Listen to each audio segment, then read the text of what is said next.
ஆரம்பத்துலேருந்து நம்ம ஒன்று சொல்லிகிட்டே இருப்போம், கோபி மாதிரி ஒரு ஆளுக்கு எந்த ஒரு பொண்ணு கூடயும் வாழ்கிறதுக்கான தகுதி கிடையாது. அதனால் வந்து அவர் கண்டிப்பாக ராதிகா பாக்கியா 2 பேரும் அவரை நடுத்தருவில் விட்டு போயிடணும் அப்படின்ட்டு. அதுக்கேற்ற மாதிரி தான் இப்போ கடைசியாக ராதிகா கிளம்பி போக, இப்போ பாக்கியா கிளம்பி போய் பஞ்சாயத்து பண்ணுறேன்னு போயிட்டு கடைசியில் பேச அவங்க வந்து அதெல்லாம் நான் வர முடியாதுன்னு சொன்னதுக்கு பிறகு நீங்கள் தனியாக வாழ்கிறீங்க, நான் தனியாக வாழக்கூடாதா அப்படின்னு கேட்குறாங்க. சரி ஓகே அப்படின்னு சொல்லிட்டு இப்போ கடைசியில் வந்து கோபிக்காக பேச வந்துட்டு கடைசியில் இப்போ பாக்கியாவும் ராதிகாவும் வந்து நான் உங்களுக்காக தான் பேச வந்தேன் அப்படின்னு பாக்கியா சொல்ல, அதுக்கப்புறம் வந்து உனக்கு உங்களுக்கு என் மேலே என்றைக்கா கோவம் இருந்துச்சுன்னா கிடையவே கிடையாது, என் வாழ்க்கை அப்படி ஆனது காரணம் நீங்கள் கிடையாது அப்படின்னு 2 பேரும் மாற்றி மாற்றி பேசி என்னை நம்பினவங்களே நீங்கள் தான் சொல்லிட்டு பாக்கியா ராதிகாவை கட்டி பிடிச்சிக்கிற காட்சிகள்லாம் நடக்குது.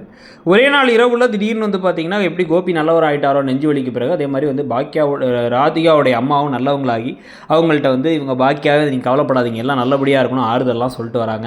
இந்த பக்கம் பாவமாக வந்து மையு பாப்பா வேற முடிச்சுட்டு இருக்குன்னு சொல்லிட்டு பல விஷயங்கள் நடந்துட்டு இருக்கு. ஸோ இப்போ இந்த எல்லா கூத்துகளுக்கும் இடையில் இப்போ இங்கே வீட்டில் வந்து பார்த்தீங்கன்னா அஜெண்டான்னு ஒன்று சொல்லுவாங்க, எப்போ பார்த்தாலும் ஒரு முடிவோடே இருந்து அதை எப்படியே நடத்தியே தீரணும்னு ஒன்று பண்ணுவாங்கல்ல, அந்த மாதிரி விஷயத்தை தான் யார் பண்ணுறான்னா இப்போ ஈஸ்வரி தூங்கிட்டு இருந்த கோபியை எழுப்பிவிட்டு தனியாக கூப்பிட்டு போய் உன்னை விட்டு அவள் போயிட்டா, பாதியில் வந்தவள் பாதியிலே போயிடுவா, அவள் வாழ்க்கையை பார்த்துப்பா, 25 வருஷம் உன் கூட வாழ்ந்த பாக்கியாவே நீ போன அப்புறம் தனியாக வாழ்க்கையை பார்த்துக்கல, நீ அவளை பற்றி கவலைப்படாத, அவள் கூட சந்தோஷமாக வாழ்ந்தியான்னு யோசிச்சு அவளை மறந்துடு, அவள் வந்ததே மறந்துடு அப்படின்னு பேசிக்கிட்டு இருக்க இவர் கண்ணை கசக்கிக்கிட்டு இருக்கார். இதில் வேறு வந்து எல்லோரும் சாப்பிட வராங்க, சாப்பிட வந்தாலும் வந்து கோபி மட்டும் சாப்பிட மாட்டேங்கிறாரு. அப்படியே அந்த கை குழந்தை சாப்பிடாமல் இருக்குன்னு எல்லோரும் தவிக்கிறதோடு இன்றைக்கி எபிசோட் முடிகிறத பற்றி நீங்கள் என்ன நினைக்கிறீங்கிறத சொல்லுங்கள்.